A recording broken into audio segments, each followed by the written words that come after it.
Yeah, it's been good. I think whenever you come off a couple difficult results, I think everyone is just ready to move on to the next one. I think everyone's really sharp, ready to go, and honestly, we can't wait to board the plane and just get down there and get the 90 minutes underway.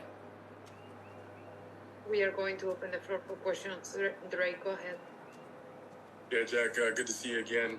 Just curious, as I spoke with Gary earlier about obviously a Monday morning and what that tragic and horrific impact it had, not just on a certain part of the community, but the entire Tennessee community and Nashville community. So I'm curious about, how did that affect you as a member of the team, and how did training for the rest of the week go with that on your minds? Yeah, first and foremost, I want to say that all of our thoughts and prayers go out to everyone affected, the whole entire community, and really everybody around the whole entire country, because it's an event that should never happen. Right whenever we ended up hearing, and it broke sort of news around our locker room and stuff like that, guys were constantly texting their family members, making sure everything was all right. We're lucky that it was nobody on our team that was necessarily affected in that way, but it's just the whole community. I think that that's what Nashville has been so strong with, though, is that everyone rallies together. And I think that these tough events that we've had over the course of my 4 years here, whenever we have COVID, whenever we have the tornado, whenever we have these difficult things that happen to our community, I think everyone always rallies together and we come out strong on the other end.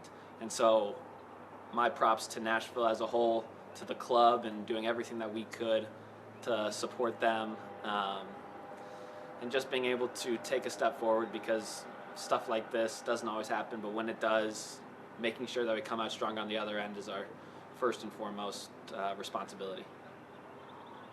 Yeah, just a quick follow for you, Jack. So it's a hard transition, but if Dax does start on Saturday against Orlando, obviously he's from Winter Park, so the Orlando area, that would be 400 for him all-time MLS starts.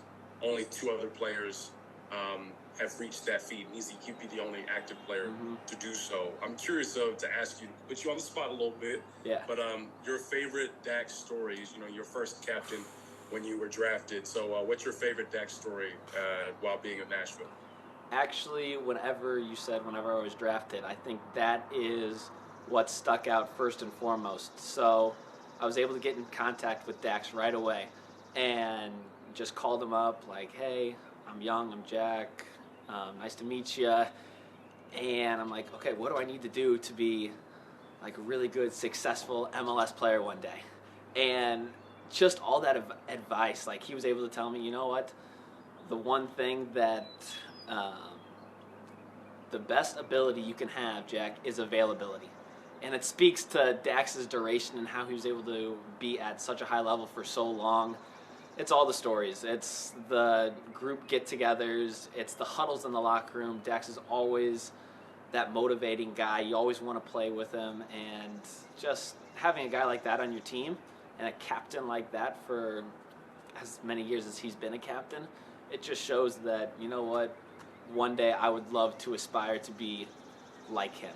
And that's sort of one of the biggest compliments that I can give to Dax, is that, and I've said it to his face as well, like whenever Dax is on the field, you have that fight, you have that hunger, that same energy that he has. We just all aspire to be like that, and it just speaks to how important he is for this team, for this club, for the city. We are going to transition to Tim Sullivan. Hey, Jack, as you guys come off of a disappointing result last weekend, what do you do to kind of, I don't know, get a reset maybe after a couple 1-0 defeats in a row? How do you guys kind of find the confidence again, especially as you go on the road this weekend? Yeah, so this is our... Milton! That's Walker, by the way. This is our 4th year running, so we've had highs, we've had lows with this club, but I always like to say, don't ride the roller coaster. Don't let your highs get too high, don't let your lows get too low. And especially with an experienced group that we have, I think we're really good at staying even keel and just being able to focus on each and every game, each and every rep in practice, and focusing on the little things like video to help us be best prepared for Orlando this upcoming Saturday. Team, any follow-ups? Yeah. And then what have you seen from Orlando as you do kind of prepare for them specifically? What have you noticed about their first, 5 or 6 games so far this year? Yeah, they got quite a bit of changes around their locker room and their roster from the last couple years that we've played them. I think that this year they're a little bit more dynamic in a way up top. They got versatility, guys that'll run in behind, and they're always a tough team to play.